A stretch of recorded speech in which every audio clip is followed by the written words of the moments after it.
Bom, estamos aqui com a nossa fraldinha espetada. Tá bem bonita, dá uma olhada. Olha, outro lado. Então, eu espetei aquela ponta, tá vendo aqui, quando vocês viram ali?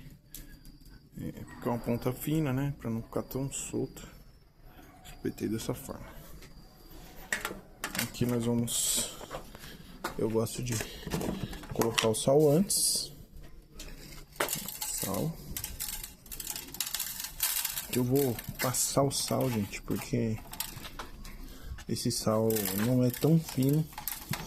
Então vou ter que dar uma passada assim, ó, bem, para ele poder segurar, né, um pouquinho mais. Esse aí. Vou passar o sal em todos os lados. O fogo já tá quase bom. Tomando um shima.